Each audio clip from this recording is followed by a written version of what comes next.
Hello, hello. We are live, I think.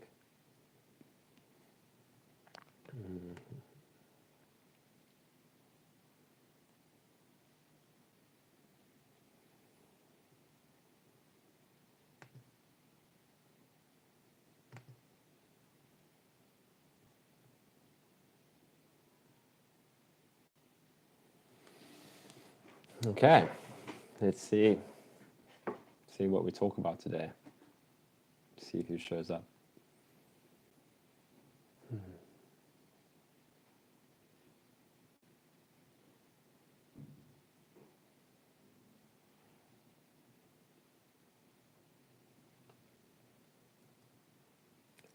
Hey, Habala Dudala.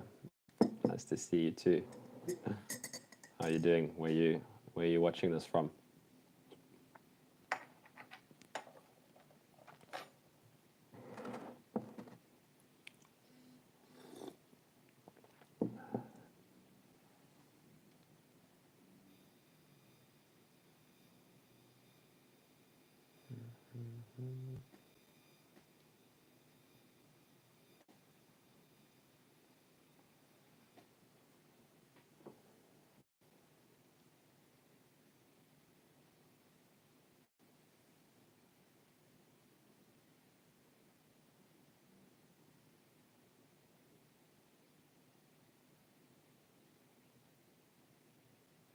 Hey, Anthony. Things are good, man. Nice to see you. Haven't seen you, haven't heard from you in a while. How are you doing?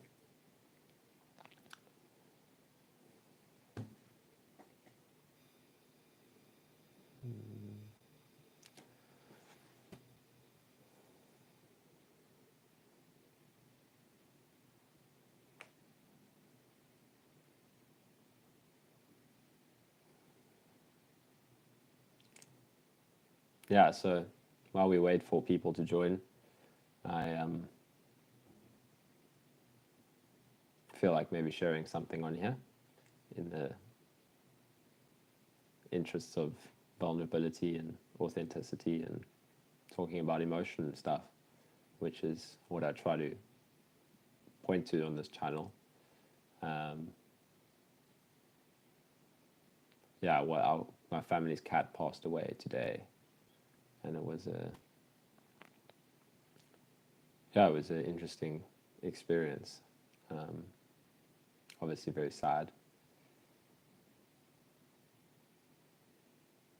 was quite a shock, quite a surprise, very unexpected. The cat was pretty old, so it wasn't a surprise in that sense, but she wasn't doing too well, and we took her to the vet. And the funny thing about this cat is um, she's not a very human-friendly cat. So we've always struggled to take her to the vet. So what happened is, yeah, it was clear that it was probably time to take her to the vet. So me and my brother were quite concerned about her health. But it was quite a traumatic experience for her, I think, taking her to the vet. Um, it's a real shock. She's just used to being at home. And yeah, when we took her to the vet, it was clear she was in a lot of distress about the whole situation. And the vet recommended we leave her there overnight as she was dehydrated and um, needed to go onto a drip, and then they were going to take some blood tests and let us know what happens with her. And they let us know a few hours later that she'd passed away from a heart attack, um, most likely from the stress of the whole experience. And she was kind of old, so maybe her organs were not as strong as they used to be. Um, so yeah, stuff just like this just happens. Life is life is fleeting, and you never know. You never know when something's coming to an end, I suppose. Um, so I thought I would share that on here. Yeah, quite emotional for my family, and um, just such a shock, really. I mean, we thought we'll just take her to the vet, and Um, you know, maybe there's something. Yeah, we were a little bit concerned, but the fact that she just passed away right there was very unexpected.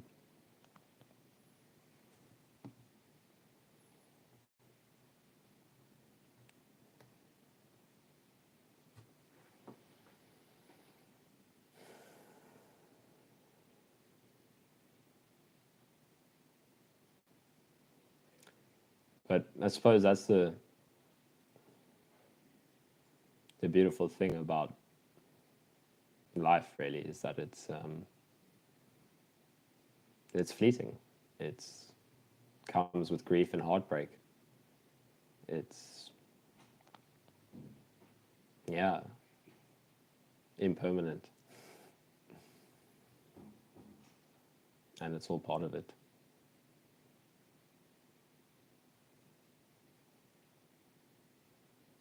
It's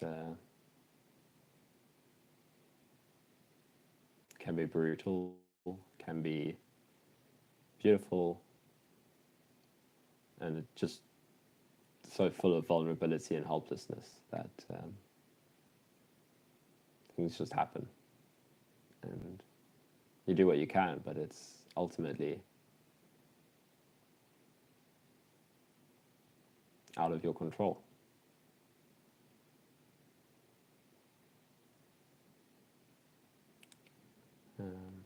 Yeah.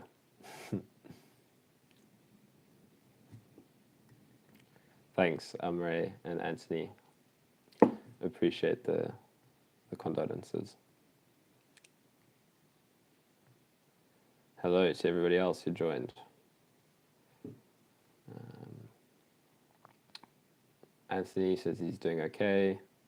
It's good to hear.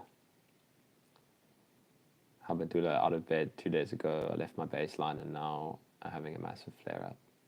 Sorry to hear about that. Yeah, it's really, the flare ups can be tough. Real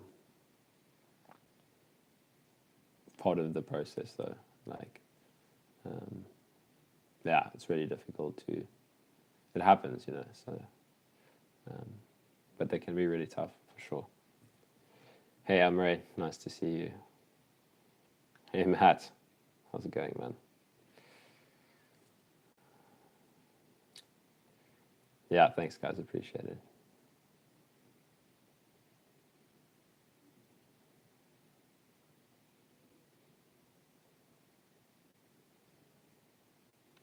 Yeah, the grief is an interesting thing. I touched on it a little bit in the last live stream. I think somebody asked about grief, and at that time it was quite interesting. I just had a real intense experience of grief out of nowhere. Part of doing the deep feeling, deep emotion work, and really trying to just allow whatever is coming up. And sometimes there's just deep emotion coming out of nowhere, and just allowing that to be felt and sitting with that. Yeah, and it's interesting. There's been a lot of kind of fluctuating deep emotions that come to the surface, and for me, it was kind of interesting with this passing away of my pet that I just touched on. That in the moment there wasn't. I mean, there was a real shock, and there was some grief, but I guess this is where you can't force the emotion work. I guess this is what I like to tell people, and it just really is like this, where sometimes you feel really strong emotion, and sometimes you want to feel really strong emotion, and you don't, and it just kind of comes up when it does, and really just allowing what's happening, you know. I often get people asking me or telling me that they really want to do the emotion work. They really want to feel the raw, deep emotion that they know is below the surface. They can feel the kind of layers of, you know, the distance that we've built up to emotion. And, you know, if we really give ourselves enough space, it will come up on its own. If we're really open to allowing and not distracting, really, being willing to dig deep and go where we don't want to go, the emotion work will come. Trust me, there'll be times where you wish um, you weren't feeling such intense emotions. But yeah, I guess that's for me. What's clear with all of this is that it's not um, it's not something you can pick and choose. Really, sometimes there'll be emotion out of nowhere for seemingly no reason, and that's just you just let it be. You just feel it. You give it space. Give it some compassion, and sometimes you'll be surprised that a seemingly really sad event happens, and there's uh, not that there isn't sadness, there really is, but it's just not as strong as it is sometimes, and that comes when it comes. A lot of times there's still unconscious resistance as well. Definitely for me, I can often feel there's still resistance, subtle layers to work through, but really for me, it just always comes back to a place of allowing what's here to be exactly what it is, allowing that this is okay, that I feel exactly as I do, and I'll feel how I need to when I do. And then often it's really letting go of that intellectual place of trying to decide what's right and wrong to be felt. That's really distancing from the emotion body, from the raw feeling is, oh, I should be feeling this, I should be feeling that, or I shouldn't be feeling this. This is wrong, this is right. It's just real letting go, trust and acceptance, and allowing that I'm feeling what I'm feeling, and that's just okay. And I can't know what's right and wrong. I can't control and choose what to feel when I do, but I can be honest and authentic with myself and what am I really feeling? Is there something I'm hiding from myself?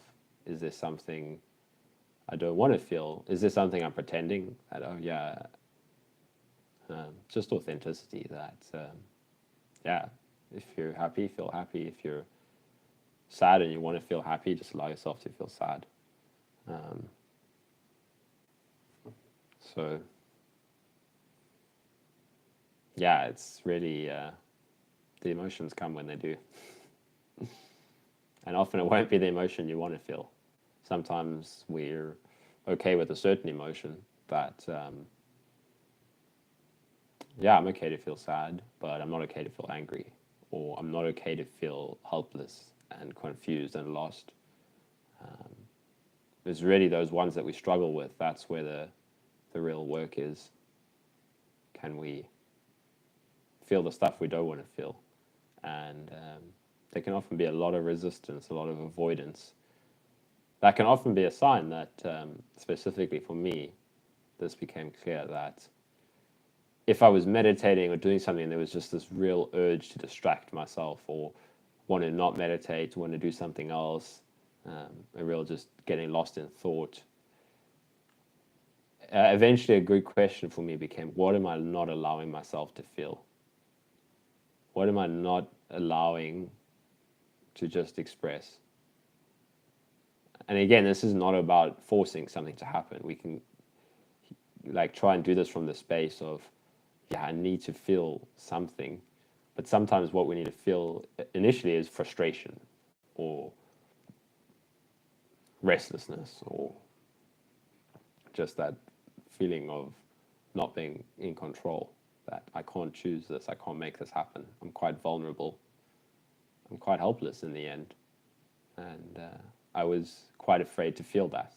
That's a lot of what it is. It's a fear of vulnerability that we're not willing to feel, or sometimes a fear of intimacy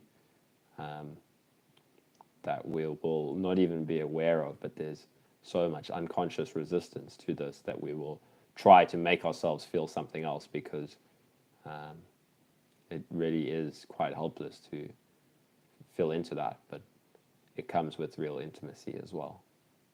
So for me, the orientation is always back to what am I not allowing? What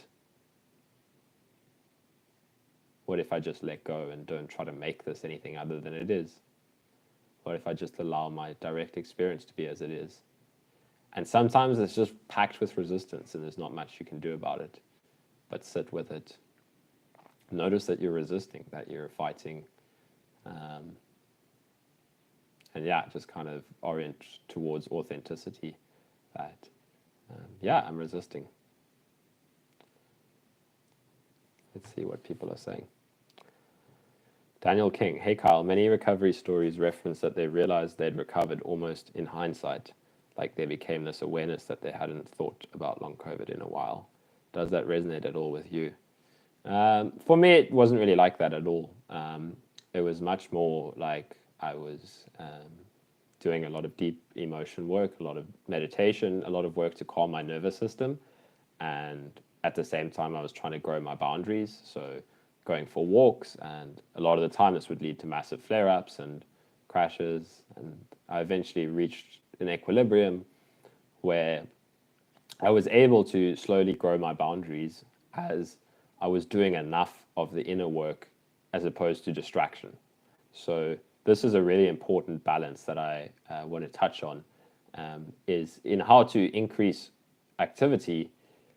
For me, it was really important that I tried to increase activity, but when I had really poor coping strategies with the resistance patterns and the symptoms that would come up, the flare-ups that would come up, when I was really struggling to deal with that, it would be overwhelming and I would have big setbacks and, really distract myself because I was so much resistance to just what was happening in my body, the real discomfort of the symptoms.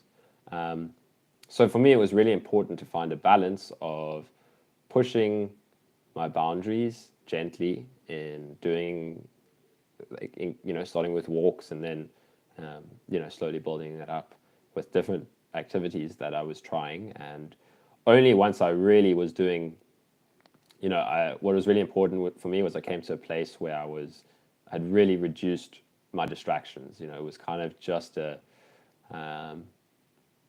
fed upness and a realizing that if I really was honest with myself, there was so much distraction and avoidance going on with using my cell phone and all of that, where I realized that if I really want to be able to do the things I wanted to do again, I just had to kind of do something about that. So compassion is really important with this, because there was a long time where I was really hard on myself. I would really try and force myself to follow a strict pacing technique of, if I'm on my phone for half an hour, I need to rest for an hour after that. And that really didn't work for me. But yeah, eventually I came to a natural place of really interested in meditation and really seeing the benefits for me. So I wanted to do more of that. And that's when I was able to do more and more and push my boundaries. And yeah, it was very obvious to me that I would do something and then I would notice all the thoughts that would come up. And then as I did more of this inner work, there was much more awareness of my thoughts and much less identification with my thoughts that, I can, and it was being balanced out with enough calm activity throughout the day of meditation, which really made such a difference in daily activity, where if I spent a lot of time meditating, I would have such a different experience if I tried to go for a walk, as opposed to if I was distracting the rest of the time. The walk would be so triggering with symptoms and my thoughts around the symptoms and the stress responses that would come up, as opposed to if I'd done quite a bit of meditation and then I went for a walk and I could just be so much more present in the natural enjoyment of being outdoors, the sights, the sounds, the sensations. And it was such a different experience for my nervous system, for my body, that kind of eventually turned into a positive cycle where now my kind of daily routine was helping me to recover. And it came to a point where eventually it was clear that I'd done enough of the inner work that I wasn't so afraid of pushing my boundaries anymore. And I'd done enough working through the resistance patterns that would trigger the whole push crash cycle, that push crash cycle started coming to an end. So for me, it was a very, it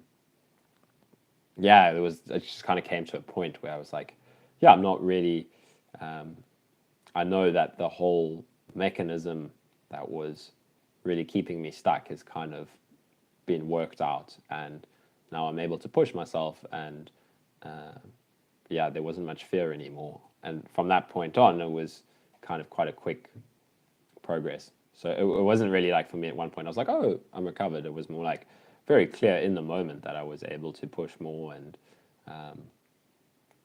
yeah, it was very much linked to the amount of meditation I was doing. And yeah, it was an absolute roller coaster for sure.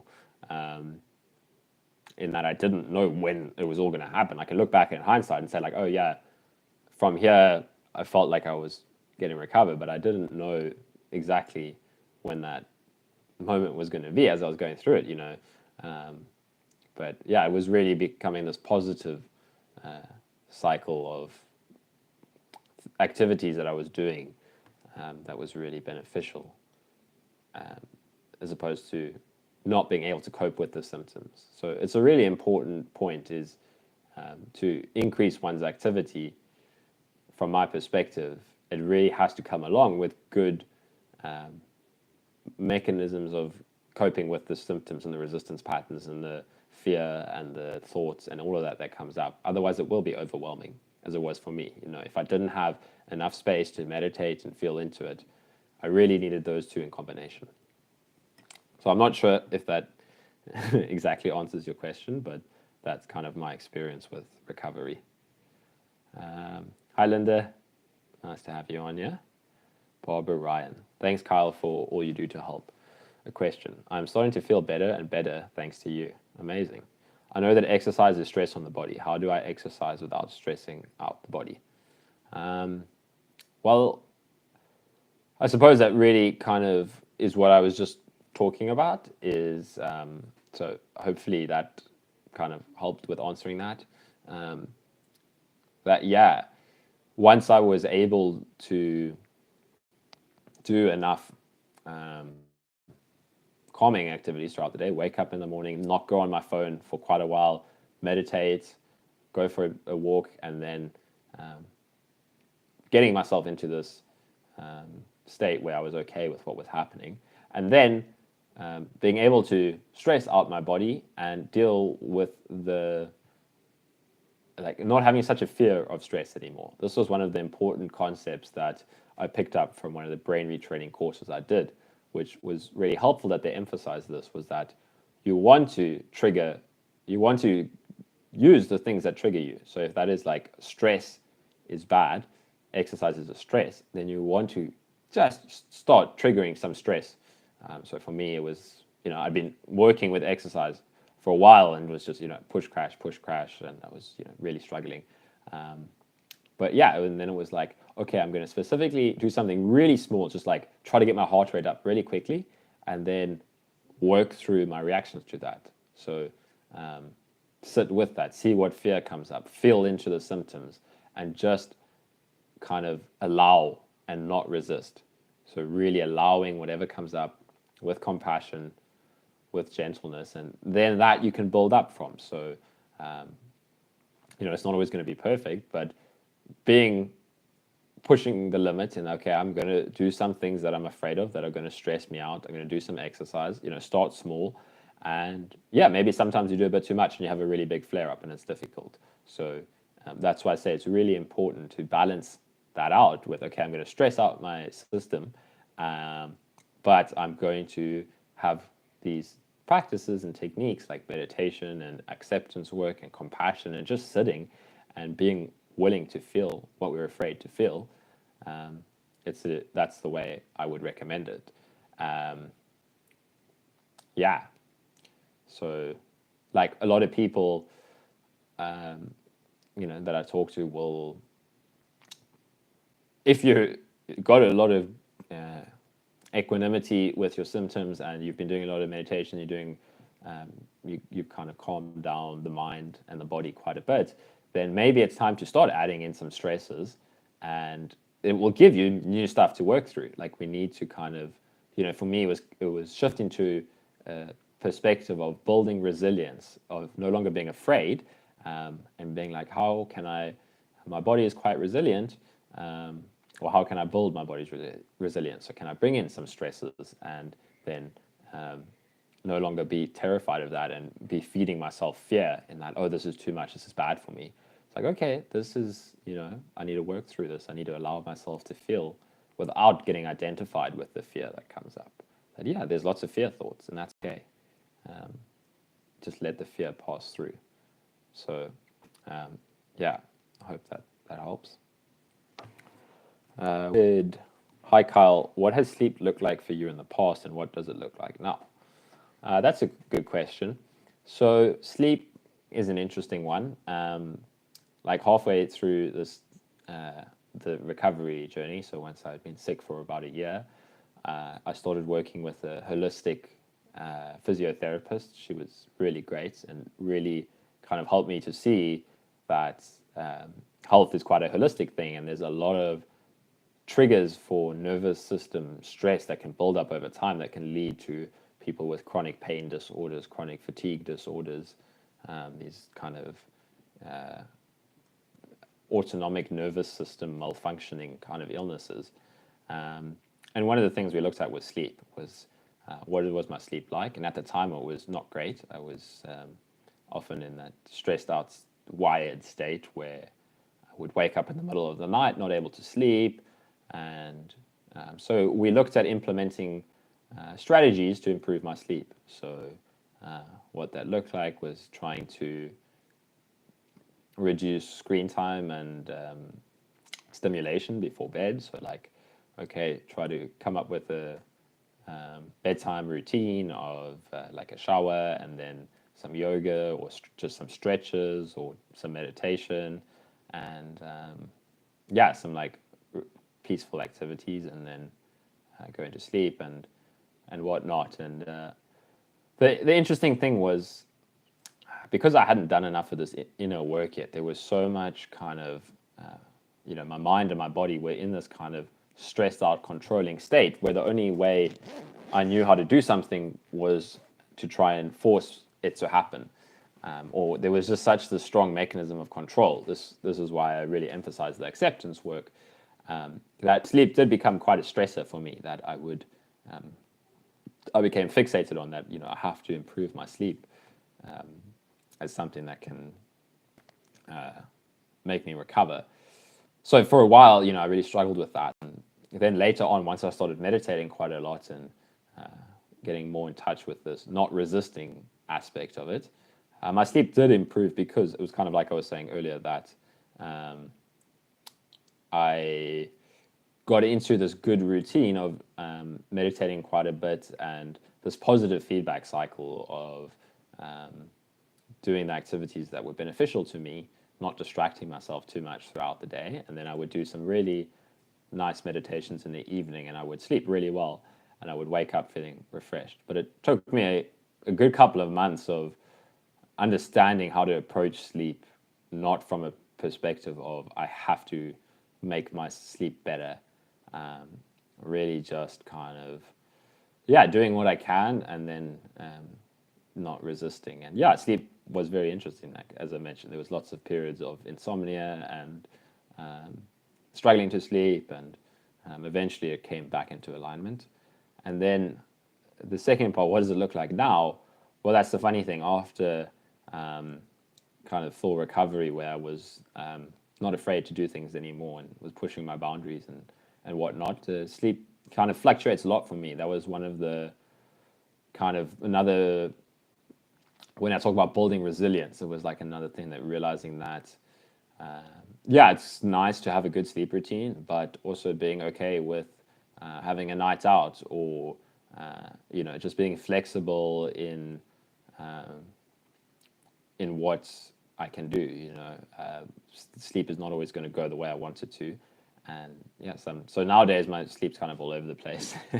I'll probably, I'll be honest. I've been a little bit sick. I caught like a virus of some sort a few days ago, and I was, with all the traveling and stuff, I wasn't able to rest much. So I have been a little bit like overworked, and I can feel then it's like, it would be a good idea to focus a little bit more on prioritizing good sleep again, like, and yeah, it's interesting, like with the deep emotion work and stuff that I talk about, often there's a lot of resistance patterns that still come to the surface where, um, there will be a strong pull against just sitting and feeling and stuff. So yeah, it really fluctuates a lot for me, but I think it can be beneficial to look at sleep and finding ways to improve sleep, but doing it from an acceptance point of view of you're not, sometimes it's out of your control.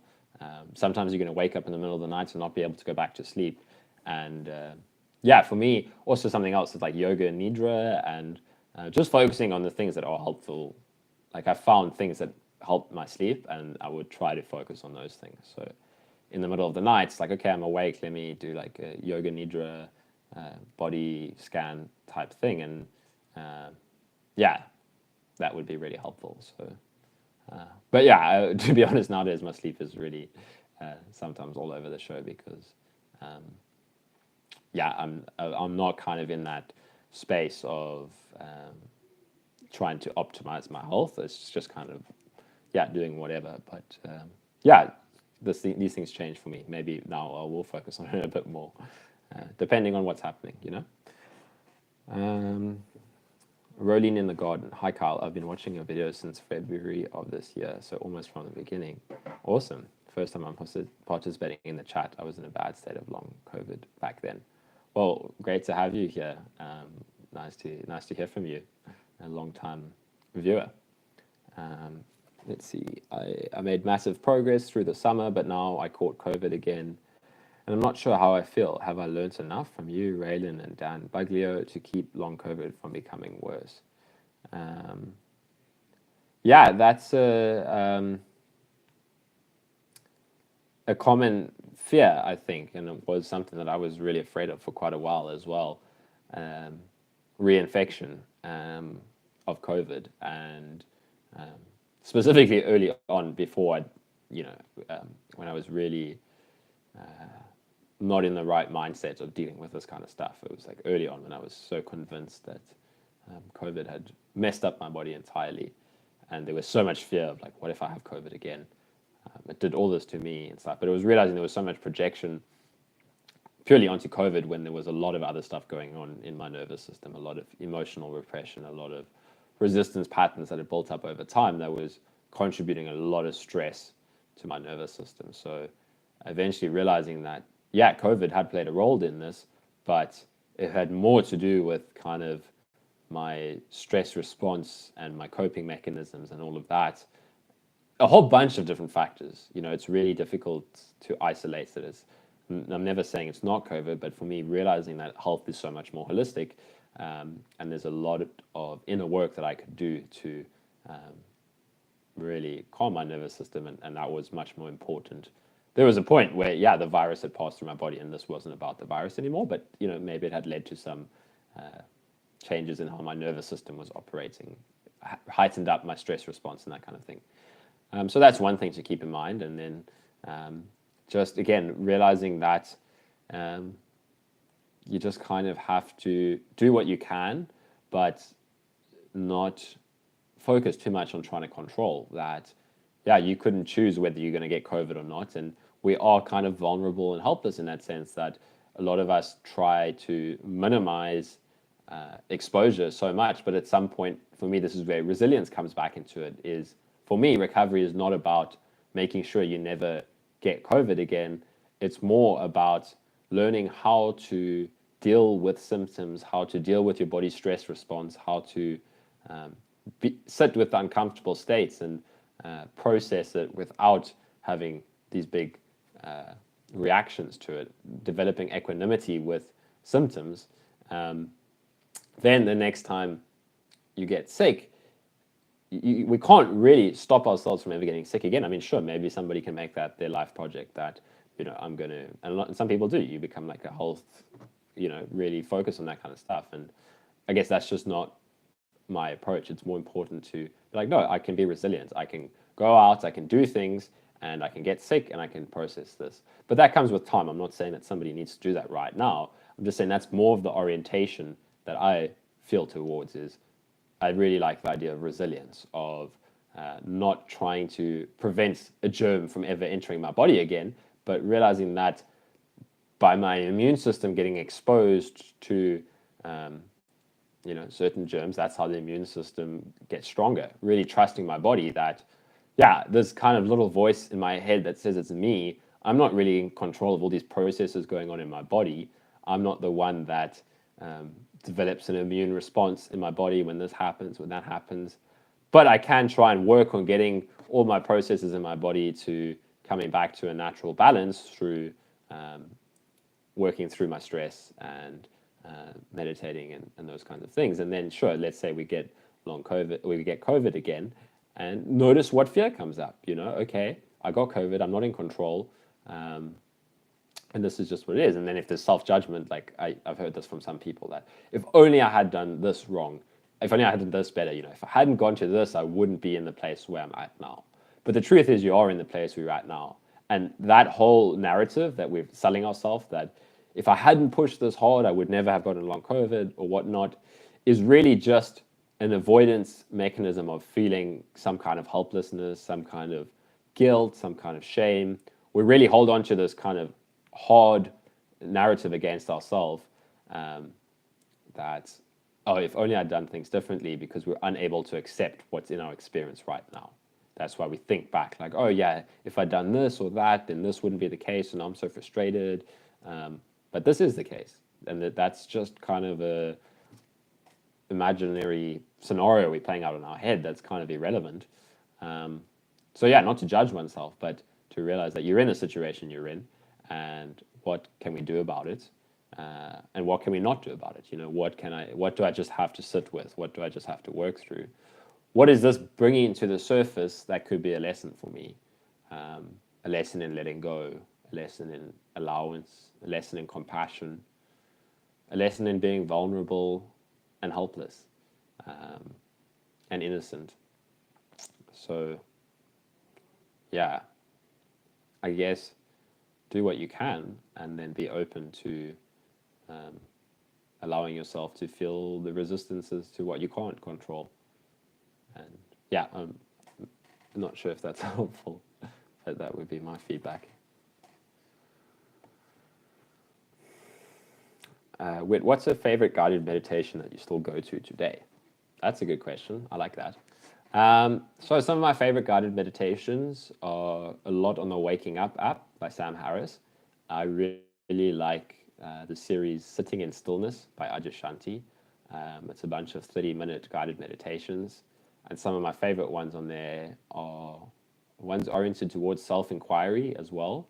So it's kind of like meditation, but at the same time, you're inquiring into the sense of who is the one that feels like they're meditating. This kind of inquiry practice, which really takes the stuff much deeper than just trying to calm the mind and the body. It really becomes much more about an investigation of the identity structures, and I really enjoy some of Adyashanti's guided meditations. There's one called shifting from, I can't remember what the exact name of the meditation is, but it's about shifting from content in the mind to the context of the mind. So much of our time we spend caught up in content of my thoughts and my story of who I am, my memories about the past, my worries about the future. It's all content. It's all stuff coming up in the mind. But let's look back to what does it feel like is being aware of this? What is this kind of awareness that allows thought to be experienced? Who's the one that's there before, after, during, and without thought? Yeah, so I really like that one as well. I like Jayasara's stuff on the Waking Up app. She's like a Buddhist nun from Australia. She's got some really beautiful meditations. I like Angelo DeLulo. He's got an app called Simply Awake with a whole bunch of his guided meditations from retreats and from his YouTube channel. And I really like the ones on consciousness, unbound consciousness, feeling into the experience of thought, the experience of being aware. I like I shared one of Matt Garrett's meditations on my community tab of the YouTube channel the other day. I really like that one. It's a real great one for feeling into vulnerability and surrender. And kind of, for me, it always brings strong feelings of compassion in my body. I really feel like I'm surrendering to the moment just as it is. So I really like that one. Yeah, those are some of my favorites. Yeah, if I think of any others, I'll let you know. I love Yoga Nidra and NSDR. Yeah, me too. Hearing your sleep is still crazy as helpful since I struggle with mine. Yeah, it is an interesting one with sleep. Yeah, for me, I will say that it was really helpful in the recovery process to get into a good routine with sleep. So, like I said, not forcing it, but doing what I could to give me a better chance of sleeping. And yeah, so, before bed, meditating, a shower always helps me sleep so much better. It kind of takes me out of my head and puts me more into the body. I just feel a bit more relaxed. And then, yeah, doing NSDR, or for me, stretching was always an amazing thing to do before bed. It would really, when I would do some stretching, and I would really kind of try and get as close to the sensations that come with the stretching. So, if I'm holding a really painful stretch and I try to relax into the pain, it would have a strong relaxing effect on my body. I actually remember listening to a podcast by Andrew Huberman where he dived deep into stretching, and there was some cool science on how really holding a stretch and feeling into the pain activates a certain bunch of neurons in the brain that lead to a parasympathetic response in the nervous system, which is kind of going to that relaxed state. So kind of, yeah, combining the tools that work for me of NSDR, Yoga Nidra, meditation, stretching, and showering before bed, and reducing screen time. Those kinds of things would help a lot with my sleep, and journaling if I was really up in my head. So yeah, using those tools was important for me when I was really struggling. And then for me, after recovery, it was like, okay, I did kind of get quite lax with my things. And for me, that was kind of another exploratory process of like, what can I do? How can I push myself?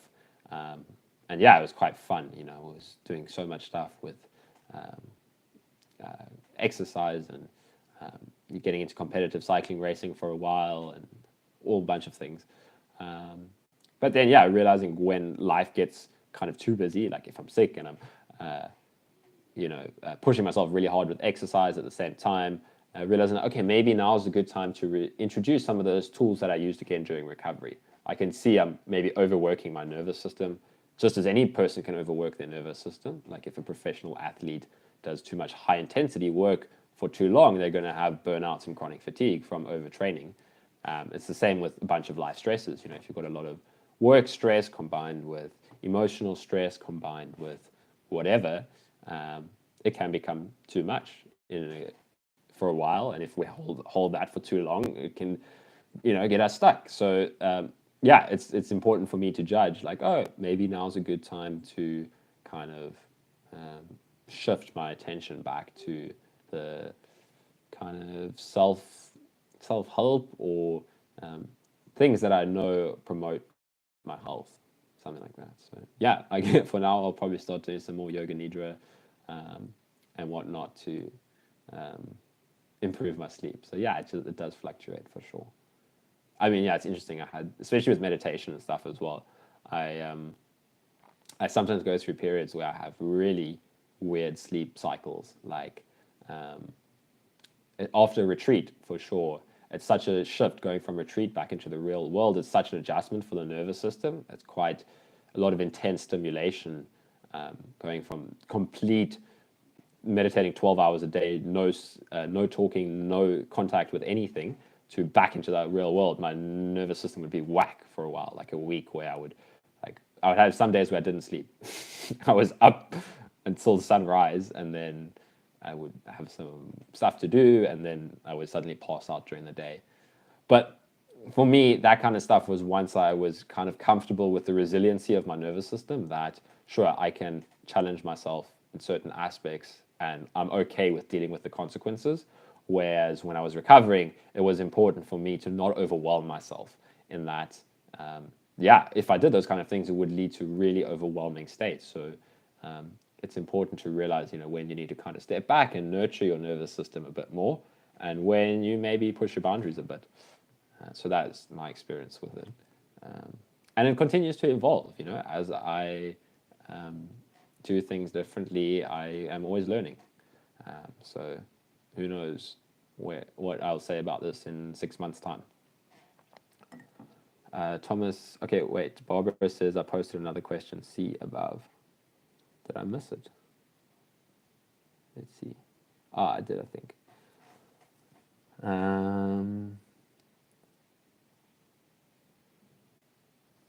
Another question. As I improve, I feel less symptoms, but more internal anxiety, like a strange anxiety or uneasy feeling. I tell my body I'm okay and it disappears. Did you find this? Yeah, I would have a lot of stuff like that. Like that was a big part of this for me, was a lot of uneasy, anxiety, restlessness.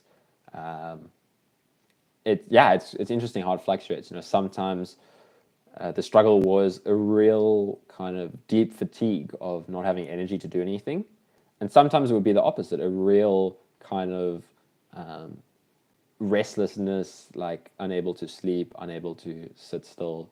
And for me, it all really started to come more into equilibrium as I learned more and more how to go deep inward, how to calm my mind and use,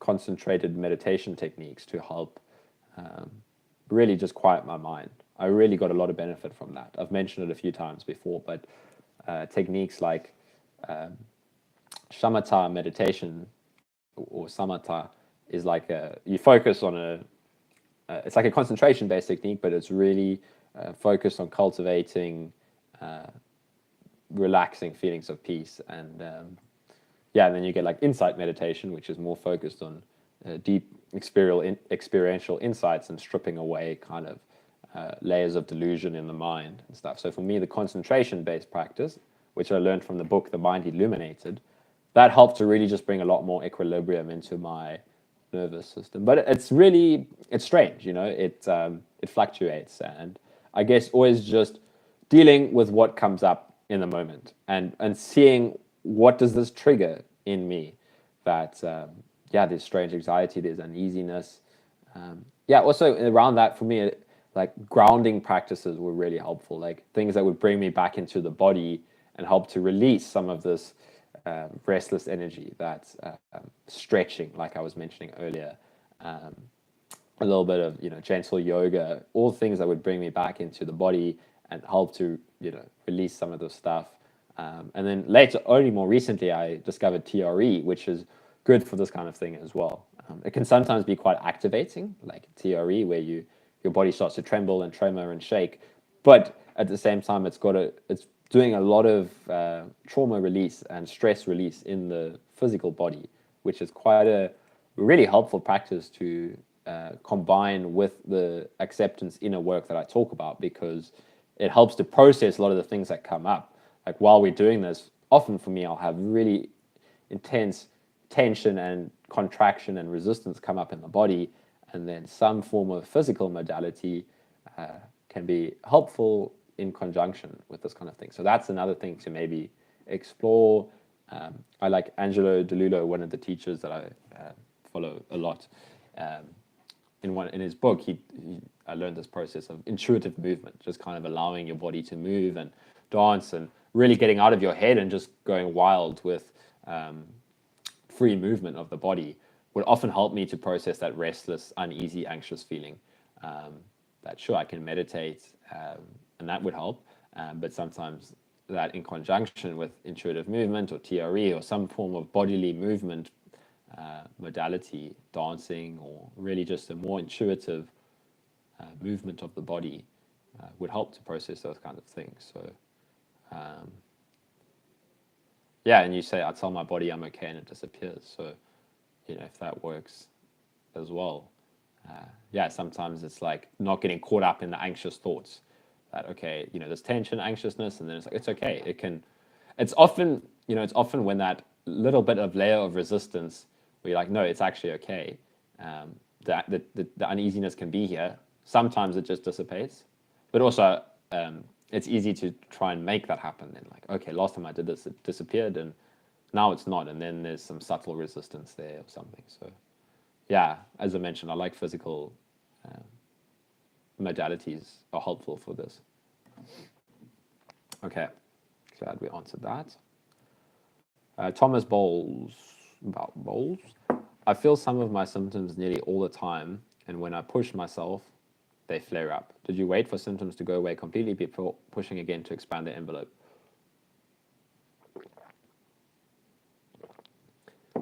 So, Thomas, this is really what I was touching on at the start of this, or like half an hour back.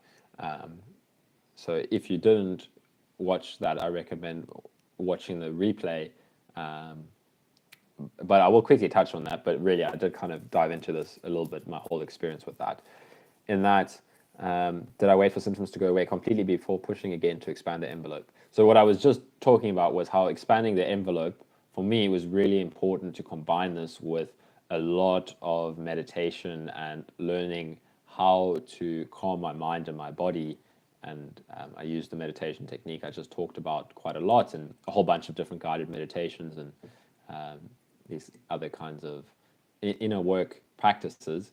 But only once I was doing enough of that was I able to push my envelope without having big flare-ups. So yeah, I would have a similar experience to you where there was kind of a constant baseline of symptoms that was kind of always there. And then if I did something too triggering, like it could be physically triggering or cognitively triggering or emotionally triggering, I really needed to learn how to deal with the triggers. And so this is what I meant, where doing something that slightly triggers the symptoms, and then what's really key, this is where the rubber meets the road, is how do I deal with the symptoms now? Do I kind of try to push them to the background and distract, and that can often be unconscious, or do I give myself space to meditate and sit? And yeah, so really doing a lot of kind of things that were supportive to my nervous system, a lot of meditation, a lot of acceptance, a lot of compassion work, for me, compassion was really the entry point for being able to work with the uncomfortable stuff. Yeah, I used Tara Brach. I don't know if I'm saying her name correctly. She's like a meditation teacher. She's quite well known. She has this technique called RAIN meditation, which is if there's something you're struggling with, whether it's a physical symptom, and I would use this a lot for physical symptom, or an emotion, or a thought, or a stressful thing, recognize it. So this is the RAIN.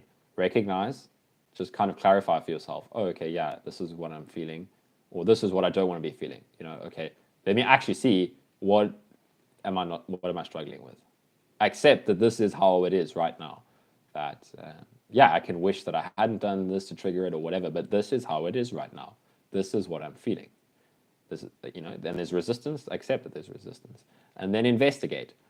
Can I explore the physical experience of this, or the whatever it is? But can I now go towards it? I'll accept this is what's here. Can I investigate it? What is this really uncomfortable feeling that I'm struggling with? What is this really uncomfortable symptom that I'm struggling with?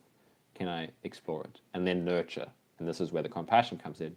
Can I allow it to be as it is? Can I give it some nurturing? That, whether it's a really difficult sensation in my body, like a symptom or a thought or an emotion, can I just say, it's okay.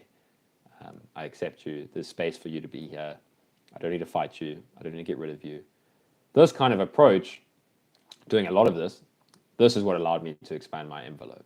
So yeah, I can relate to what you're saying there, that it was really only once I kind of developed a good routine of doing things that were supportive and eliminating a lot of the things that were unnecessary drains. I would drain a lot of my energy or trigger myself a lot through doing too much online stuff.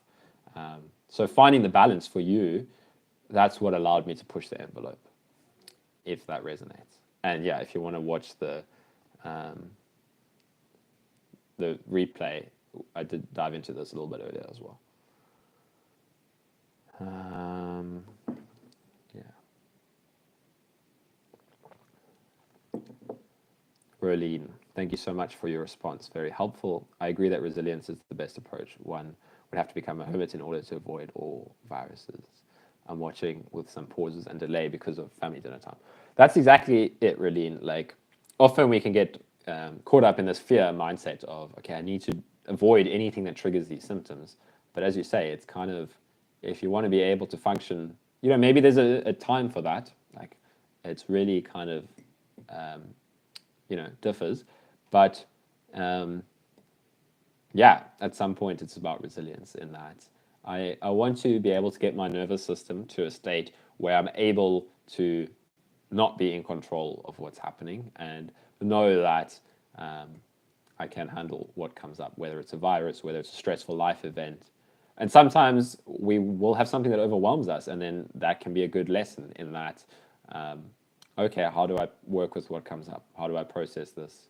Again, what am I resisting? What am I struggling to accept? For me, the question of what in my experience am I not accepting right now? What am I not acknowledging? What do I not want to be here? Is such a potent inquiry, because it really kind of showed me how the resistance to feeling something was stressing everything out so much. It was what was causing all of this suffering, in the sense that if I really work through this process of what am I not accepting, what am I wishing wasn't here, and I just accepted that this is what is here. And like I just mentioned, this Torah Brach meditation of investigating it, nurturing it, recognizing, accepting, investigating, nurturing, then really the whole internal state would change, because it was like, well, this is here, this is what is here. So I can wish it wasn't here and stress myself out. And a lot of that's unconscious. So it's never a judgment of somebody who is in that place, but becoming aware of our internal resistance. And then we're like, okay, well, this approach doesn't work. And in fact, this approach is what was causing all the suffering. That this is here, and now once I integrated and accepted, everything changes. And that it was never actually the symptom itself that was the real problem. And this can be difficult to kind of really accept, but my resistance to it. Once you kind of develop equanimity, it doesn't matter what's here. You can just kind of, it's really working through processing our unconscious resistance. That, even with pain, like if I have something very painful happen, like I stub my toe or something, it can be like, oh, I wish this hadn't happened. And then it's like, wait, well, I'm in pain right now. Let's just explore pain. And sometimes it's really intense and difficult to do, especially if it's something acute, like really intense pain, like often that just kind of triggers us. But again, it's like, this is what's here right now.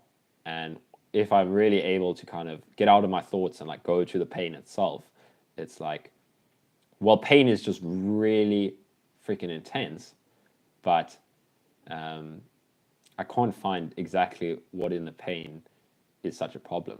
But it's this feeling of, I wish I didn't have to deal with pain right now, and I wish that I didn't have to deal with pain in the next moment. That's where all the struggle is at. So for me, that's what it always comes back down to: acceptance and resistance. And sure, there's a whole bunch of other things that we can combine with this, and that's really important to feel into what works for you. But that's what I focus on at the deepest level, is if we can really get to the root of our resistance patterns, we free up so much space to be able to build resilience, to be able to deal with what happens from a place of equanimity, from a place of not getting triggered into these massive stress responses.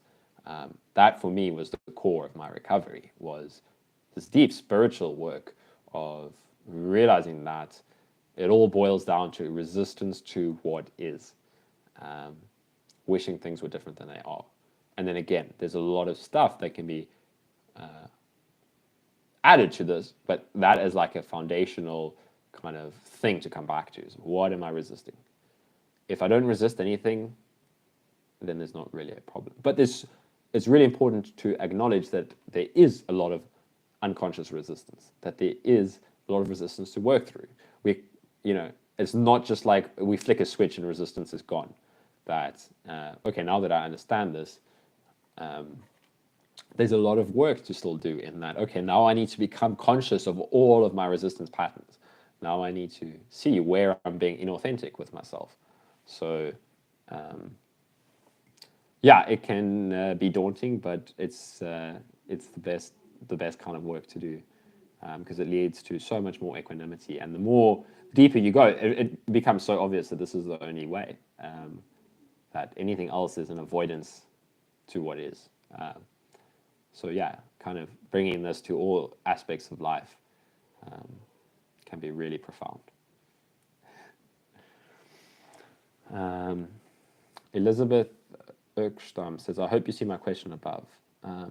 I might have missed it. I didn't see anything. Maybe it didn't come through. Yeah, Elizabeth, there's nothing on my side. So what happens, I don't know, sometimes they just get filtered out. If I know YouTube, if there's any link in a question, they immediately filter that out, so I don't see it. So I don't know if there's a link in your question, or if, I don't know what else they filter out. But maybe try sending it again, seeing if there's anything that might have filtered it out, because it didn't come through. But I would love to see your question. So yeah, please send it through again. Or if anybody else is able to see it and I'm not, if you could send through the question. I know it's sometimes like that. Barbara Ryan. Hey, I experienced that. I got a bee sting, was intrigued by the pain and explored it, and it wasn't at all scary or uncomfortable. It disappeared quickly. Amazing, right? It's, yeah, these kind of like unexpected things can become such an interesting exploration when it's like, oh, there's all of a sudden this unwanted pain. It's like, wait, what if I explore this from a different perspective? And like you said, you get intrigued by it and explore it, and it doesn't have that charge that it used to, where all of that kind of suffering and turmoil and stress was coming from, I wish this hadn't happened. I wish things had gone a different way. And it's like, well, that's just causing yourself unnecessary stress. Good luck fighting reality, which is what we do, bizarrely. So yeah, and I mean, yeah, it just passes so quickly. And it's the same with everything. You know, there's sometimes things there's more unconscious resistance to just certain things. So yeah, it's sometimes we get the hang of this, and then they can be, as we go deeper and deeper with this, we become aware of more and more of our kind of unconscious resistance patterns. Like for me, it becomes a lot of work around how can I stop trying to manage people's opinions of me and be not ruthlessly, but be authentic in social interactions. And then there can still be a lot of resistance, like, oh yeah, there's some stuff I need to work through here, and it can be tough. So yeah, but that's a great practice. Sankar Narayanan. Kyle, what really happens when we accept our current state of fatigue? Because our goal is for the fatigue to go away. By learning to not notice the fatigue and accepting it, how does it go away? Trying to understand it intellectually. Well, the thing for me, Sankar, was I had struggled with my symptoms for so long. I had tried every freaking technique that I'd come across, and I was still stuck with these symptoms. So I eventually came to, this was when I started getting more interested in meditation and deep spiritual teachings. And I often don't like the word spiritual because it's got unnecessary connotations. It's more just kind of deep inner work. I mean, spiritual is a relevant word, but people are going to hear it differently. Like, oh, I mean, I did when I used to hear the word spiritual, it would put me off immediately. But yeah, I mean, it's the only word that really works here, is this kind of spiritual insight into what's causing our suffering, and realizing that, sure, I have the fatigue right now, and I've fought it for so long. And as I've kind of mentioned, that fighting the fatigue would stress out my nervous system more, this kind of intense resistance to what I'm feeling. And that was perpetuating this avoidance of it, that I wish this wasn't here right now, and I don't want to feel this. That would often make it worse. So realizing that, well, it is here right now, and what if there can be a lot of insight from this for me, like, what if I stop fighting this? Why is this such a problem? And this is going to be different for different people, but for me, it was because I was trying so badly to want my life to be different than it was. And that's completely understandable. And, depending on people's life circumstances, that's going to be different. But eventually, like, okay, how can I have a different perspective on this? That this fatigue is forcing me to spend more time on my own. So I'm aware that I've got a lot of internal suffering. And the more I dived into meditation and kind of introspective practices, the more I became aware of how much unconscious resistance patterns there was, how much repressed emotion there was. So it eventually became for me that, well, this fatigue is forcing me to spend time doing this work. And now that I'm doing this work, I'm realizing that maybe this is where I should be putting my attention, in kind of accepting that this is my current state, that I have this fatigue. And now, how can I not fight this? How can I just open up to, maybe what is the lesson here? What is this kind of perspective was tremendously important for me, was no longer fighting with everything that was happening with me. Just like, maybe this challenge is teaching me something, and what am I not willing to see about it? So that kind of perspective is really helpful. And then I would say that, maybe there is a lot of external stresses that can be kind of, or bad habits. Like for me, this was a lot of what contributing to the fatigue as well, was bad kind of habitual patterns that I needed to learn to work through, let go of. That kind of stuff was contributing to my fatigue as well. So like I mentioned, like spending too much time on triggering topics would really stress me out and leave me really fatigued. And yeah, so that's another thing to keep in mind is, maybe there's a lot of things that we need to kind of shift our attention towards, take a look at what's going on for us. Is there a lot of, can I shift more space to calming my nervous system, processing things? And this is where acceptance is crucial, that, what is here? Okay, there's fatigue. I accept it, but at the same time, I can, I accept that I can't make this go away, but I can do what I can to not make it worse. And again, realizing that resisting for me was making it worse. So do what you can and be honest with yourself. Is there something that I can change to not make this worse? And, are there things that I might need to let go of that I'm not really happy to do? For me, there was a lot of letting go in that things come back into your life, but I had to let go of socializing. I had to let close. Sorry, it said my thing disconnected. I had to let go of some really close relationships and whatnot. A lot of, really emotional stuff. And acceptance was really key there. In that, can I not fight this, and can I open up to what I'm learning from this? So I'm not sure if that answers your question much. If not, let me know if there's something else you would like me to expand on.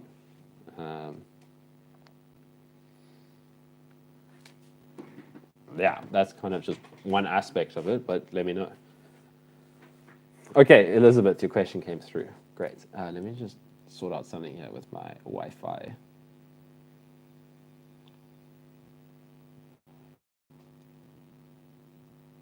I don't know what happened there. I think